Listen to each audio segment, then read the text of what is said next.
Life can be pretty strange sometimes. Like this one day, I was at the park, and I accidentally flung a scoop of chocolate ice cream right onto someone's pants.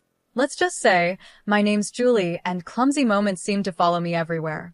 I was enjoying the sunny day with my favorite ice cream when I tripped, right near a bench where a guy was sitting, totally focused on his phone. "Oh no, I'm so sorry," I blurted out as the ice cream landed right on his leg. He looked up, more amused than upset, and then something unexpected happened. He laughed. "Guess I needed a little extra chocolate today," he joked. His easygoing reaction made me feel a bit less embarrassed. I quickly grabbed some napkins to clean up the mess. "I promise, I'm not usually an ice cream attacker," I said, trying to laugh it off. He waved his hand and smiled. "It's okay, sit down," he offered, motioning to the spot next to him. "I'm James, and thanks to you, I've got a funny story about how my day got better." I smiled back and sat down. "I'm Julie, and I guess I owe you an ice cream now." We hit it off right away. It turned out James worked in IT, not far from where I did my web design work from home. We talked about everything from tech to movies, and by the time we parted ways, we had already planned a date for the weekend. Fast forward, and things between us were going great. But then came the day I met his mom, Mrs. Charles. James had mentioned she was a bit old-fashioned, but nothing could have prepared me for meeting her. When I walked into their family home, there she was, sitting with a big astrology book open in front of her. "Hi, I'm Julie," I said, reaching out to shake her hand. She looked me up and down, clearly judging me, before lightly taking my hand. "James tells me you're a web designer and work from home," she said in a tone that made it sound like it wasn't a real job. "Yes, I've been doing it for a couple of years now, and it's going really well," I replied, feeling my face flush. She just hummed, flipping through her astrology book. "And when's your birthday, dear?" I told her, and she ran her finger along the pages of her book before clucking her tongue. "Oh, that's a tough date. Very challenging and not astrologically compatible with my James," she said, looking disappointed. I tried to stay calm, but it wasn't easy. "Well, we're doing just fine so far," I said. Mrs. Charles smiled, but it wasn't a friendly one. It was the kind of smile that made it clear she thought she knew better. "We'll see, dear. These things have a way of showing their true colors in time." The whole visit was tense. Everything she said felt like a subtle dig at me, my job, my background, even my taste in clothes. It was obvious that I wasn't what she had in mind for James. After 5 years of dating, dealing with her cold attitude, and just handling life's ups and downs, James and I decided to get married. Yeah, 5 years since that ice cream incident. But we were solid. Nothing could really shake us. One lazy Friday, we were sitting on the couch watching old comedy movies when James turned to me, his eyes serious, which was unusual for him. "Julie, I've been thinking," he said, and my stomach did that weird flip, like butterflies going crazy. "What's up?" I asked, trying to sound relaxed, even though my heart was racing. "I kinda want to spend the rest of my life watching bad movies with you. What do you say we make it official?" His smile was hopeful, almost shy, which wasn't like him at all. I laughed, mostly out of relief, because I wanted this more than anything. "Are you asking me to marry you without a ring, James Charles?"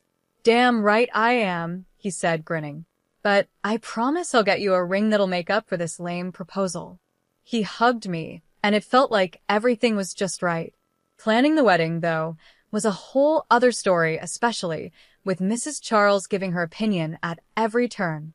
One evening, we were picking out wedding invites, and of course, she was there looking over my shoulder like a hawk.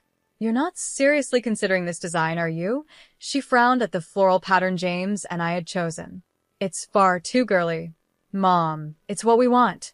"I like it," James said, always standing up for me. "I like it too," I added, more to stand my ground than anything else. I wasn't going to let her control every decision we made. "It's your wedding," she sighed, clearly unhappy. But remember, the invitation set the tone for the whole event. The big day came faster than I expected. It was perfect, beautiful even, despite Mrs. Charles's constant hovering. James looked amazing, and when I walked down the aisle toward him, his grin said it all.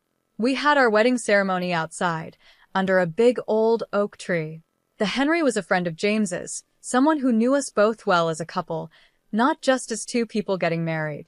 Do you, Julie, take James to be your lawfully wedded husband, to have and to hold from this day forward, for better or worse, for richer or poorer, in sickness and in health, until death do you part?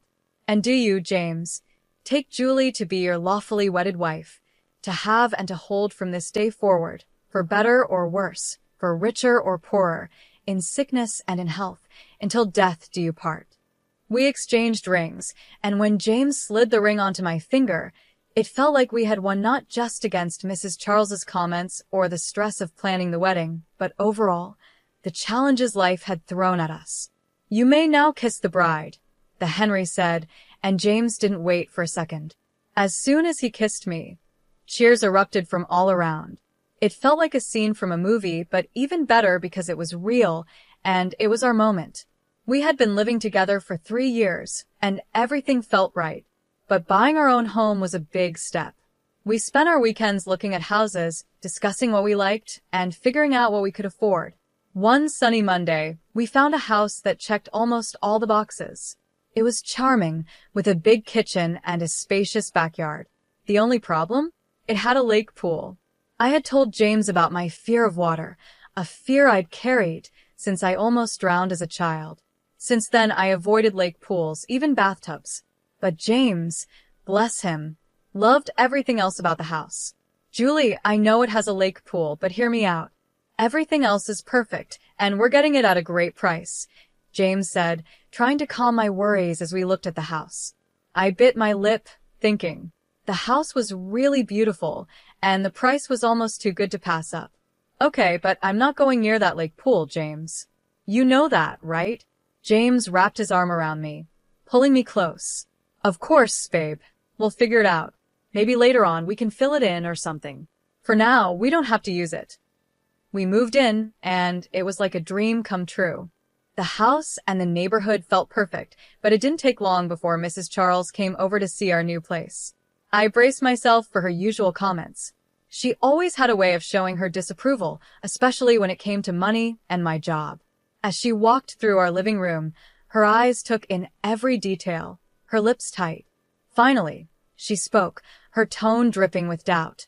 It's a big house, isn't it? Must have cost a lot. James, are you sure you can manage the mortgage? James, always the peacemaker, tried to ease the tension. Mom, we've got it under control. Julie and I both pitched in for the house. It's not just on me. I chimed in, tired of the assumption that I was relying on James. That's right, Mrs. Charles. I work too, you know. My web design job pays well, and it helped us get this place. She scoffed, clearly not believing me. Working from home on your computer all day? That doesn't sound like it brings in enough to afford a place like this. Seems more like a hobby than a real job. The rest of her visit passed in a blur of forced smiles and awkward topic changes. After she finally left, I let out a long breath I didn't realize I'd been holding. James hugged me tightly, pulling me close. Ignore her, Julie. We know the truth. We're doing this together, and that's what matters. As weeks went by, our new house started to feel like home. I sat in my office, and it became my safe space.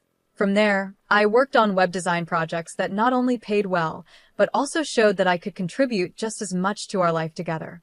James took care of the yard and kept up with the lake pool, even though I never went near it. Then, one sunny afternoon, the incident happened. Mrs. Charles had decided to drop by, supposedly to bring some of James's old stuff from his childhood. But I knew she had more on her mind. She always had a way of turning a simple gesture into something more critical. We were out in the backyard, making small talk, when her eyes landed on the lake pool. Julie, I never see you or James in that lake pool. Don't you ever swim? Her question caught me off guard. I took a deep breath, figuring honesty might stop the conversation from going further. Actually, I'm afraid of water. I had a bad experience as a kid, almost drowned. I haven't felt comfortable around lake pools or large bodies of water since. Her expression changed from curiosity to something different. I couldn't quite figure out what Mrs. Charles's expression meant. Was it disbelief? Disdain? Whatever it was, it didn't feel supportive. Well, that's just unusual, isn't it? A grown woman afraid of a little water. she scoffed, and I felt my face flush with embarrassment. I tried to laugh it off, but the conversation left me feeling uneasy. Later, I found out it wasn't just an awkward moment, it was the start of rumors. Mrs. Charles, in her usual way, had shared my fear of water with her friends and family, but she had twisted the story. By the time it made its way back to me, the story was that I was mentally unstable because of my phobia. A friend who'd heard the rumor asked me, "Julie, is it true what they're saying? That you're too scared to even look at your own lake pool?" I felt hurt and betrayed, so I talked to James about it. He was just as surprised. "She said that? That's it. I'm talking to her, this has to stop." James confronted his mother, and things exploded. He made it clear her behavior was out of line, but instead of backing down, Mrs. Charles got even worse. She started accusing me of manipulating James and trying to keep him away from her. One afternoon, she called me directly, her voice sharp and accusing. "You're just trying to keep me out of the house. What are you hiding, Julie? Meeting someone else while my son's at work?" Her words were like poison, meant to hurt me. I was stunned. "Mrs. Charles, that's ridiculous. I would never cheat on James, you know that." But she wouldn't listen. "Oh, I know your type. You think you're clever, but I know what's going on." I told James about the call, and he was just as shocked. "She said that? That's insane, Julie. You know it's not true, and I know it's not true," he said, trying to laugh it off. But I was shaken. The fact that his own mother would go so far to make me look bad was disturbing. James agreed, and we decided it was time to set some boundaries. After that, Mrs. Charles's visits became less frequent. And when she did come over, James made sure to be there so he could step in if needed. Things started to settle down, but a few weeks after the big blow-up with her, I began noticing small things that seemed off. Little things that wouldn't mean much to anyone else, but to me, they felt like signs. It started with the feeling of being watched. At first, I thought I was just imagining it. When I was at the grocery store, picking out vegetables, I'd get this strange feeling, like someone was staring at me. I'd turn around and sometimes catch a glimpse of someone looking away quickly. I told myself it was nothing, probably just other shoppers. But then it happened again, this time at the laundromat. I was folding clothes when that same feeling came over me. I glanced up and saw a man standing across the street, just staring straight at me. I blinked, and he was gone. "You're being paranoid, Julie," I muttered to myself as I shoved the clothes into my bag. But the real shock came one evening at home. James was working late, and I was in the living room catching up on some web design work. That feeling of being watched hit me again. I peeked out the window, and there he was, the same man from the laundromat. He was standing across the street, barely visible in the dim streetlight, but definitely there, definitely watching. I grabbed my phone and called James, my voice a bit shaky. "James, I think someone's been following me. I've seen him a few times now." James stayed calm, maybe too calm. "Julie, love, you're probably just tired. You've been working a lot lately. Maybe you should take a break." I tried to believe him, thinking maybe it was all in my head. I started doing yoga and tried meditation to calm down, but the uneasy feeling wouldn't leave. I just couldn't shake the sense that I was being watched. Then it happened again. I was leaving the grocery store, and there he was, standing in the parking lot. This time, I was ready. I quickly pulled out my phone and snapped a picture before he could walk away. Finally, I had proof this wasn't just my imagination. That evening, I showed the photo to James. I could tell he finally understood. "Okay, that's not normal," he admitted. Later that night, we were walking home from a nearby restaurant when James suddenly grabbed the arm of a man passing by. It was him, the man from the photo. "Why are you following my wife?" James's voice was tense, and he held the man's arm tightly. The guy looked cornered, his eyes darting around before he let out a sigh. "Look, I'm a private investigator. I was hired to watch her, that's all." James's face darkened. "Hired by who?" "Your mother," the investigator confessed, looking embarrassed. "She wanted proof of infidelity." James was furious. He pulled out his phone right there and called his mother. "Mom, what the hell? You hired someone to follow Julie? That's it. You're out of our lives until you can act like a decent human being." The conversation was heated, and by the time it was over, James was shaking with anger. On the way home, he apologized to me over and over. The next day, James went out and bought cameras for every corner of our property. No one's going to invade our privacy like that again, he promised as he installed them. After everything that had happened, James suggested we take a vacation to clear our heads. Let's just get away from all this drama, Julie. Just you and me, somewhere peaceful, he said one evening while we sat on the couch, exhausted, in a house that now felt too loud with all the tension. I didn't need any convincing. Yes, let's do it. I really need a break, James. We decided on a small cabin up in the mountains, away from everything and everyone. It was perfect. The air was fresh, the views were beautiful, and most importantly, it was just the two of us. No distractions, no interruptions. Up there, surrounded by nature's calm, I could feel all the stress melting away. We spent our days hiking and our evenings cuddled up by the fire. I could finally breathe again, laugh again, and just be myself without worrying about anything. When we returned home, I was glowing not just from the mountain sun, but from a newfound joy. I was pregnant. We found out a few weeks after we got back, and it filled us with happiness, though I also felt a bit anxious. I didn't want anyone to know yet, especially not Mrs. Charles. I was afraid the stress she could bring might harm our little miracle, something we had been waiting for so long. Working from home made it easy to keep the pregnancy a secret. I didn't go out much, and my belly stayed small, which the doctor said was a little unusual, but nothing to worry about. Every pregnancy is different, he assured us during one of my checkups. As I approached my 9th month, it became harder to keep my condition hidden. James and I decided it was finally time to share our news. We planned a small celebration at our home, a baby shower of sorts, inviting all our relatives. Despite everything that had happened, I felt it was the right thing to invite Mrs. Charles. Taking a deep breath, I dialed her number, my heart racing. It rang 5 times before she answered. Hello. Hi, it's Julie, I said, trying to keep my voice steady. I wanted to share some news. James and I are expecting a baby. We're having a little get-together next week to celebrate, and we'd love for you to come. There was a long pause, long enough to make me worry I had made a mistake. Then her voice, surprisingly calm, said, I'll be there. The day of the celebration arrived, and our home was filled with laughter and joy. Our relatives fussed over baby clothes, making guesses about whether it would be a boy or a girl.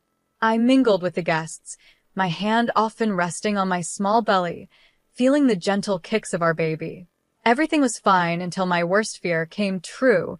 Mrs. Charles showed up.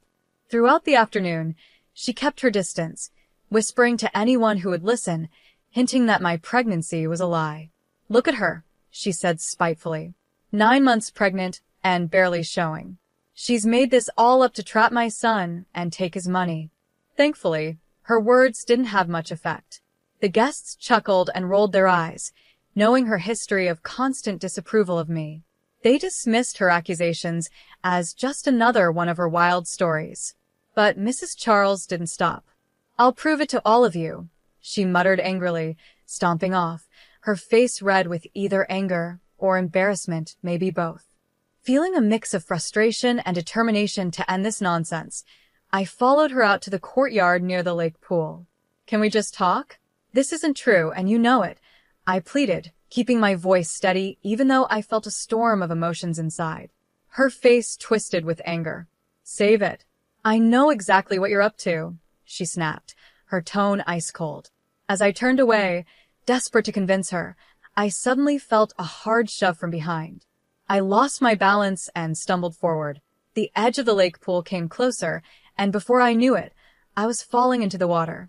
Fear took over as I sank, the same panic from my childhood gripping me. Darkness crept into my vision as I struggled, my mind screaming for help. When I woke up, I was in a hospital bed, the soft beeping of machines filling the room. James was there, his face pale and worried as he held my hand tightly. How's the baby? I croaked, my voice barely above a whisper. James squeezed my hand, his eyes filled with tears. The doctors had to do an emergency delivery. He's in intensive care now, he whispered, his voice shaking with fear. My heart sank, tears welling up in my eyes. Our baby, our little boy, was fighting for his life in an incubator. The next morning, I woke up still in shock, the events of the previous night playing over and over in my mind like a terrible loop. Feeling weak, but determined to understand what had really happened, I turned to James. You need to check the security footage from last night, I said. I turned to James, my voice shaky but urgent. Your mom, she pushed me into the lake pool. It wasn't an accident. James looked confused, almost unwilling to believe it. Julie, are you sure? Mom can be tough, but to physically push you? That doesn't sound like her. Just check the cameras, please, I insisted, my stomach in knots, afraid he wouldn't take me seriously. James nodded slowly, pulling out his laptop to access the security footage from the cameras we had installed. The tension in the room was thick as he fast-forwarded through the video. I watched his face change from doubt to shock and horror as the truth played out on the screen. Oh my God. Julie, I'm so sorry. I can't believe she did this, he stammered, his face pale as he looked at me, the laptop forgotten beside him. He immediately called the police. The evidence was undeniable, leading to his mother's quick arrest. Mrs. Charles was charged, and the trial was set. Her defense was that it was all a joke, a way to prove I was faking my pregnancy. She claimed she thought my belly was fake and expected it to fall off when I hit the water, exposing my lie in front of everyone. But the video and witness testimonies told a different story. The jury didn't believe her excuse of a prank gone wrong. She was found guilty of assault and reckless endangerment.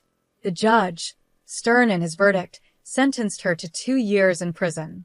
He also ordered her to pay substantial compensation for our medical bills and the rehabilitation costs for our son, who had been born prematurely due to the trauma of the incident.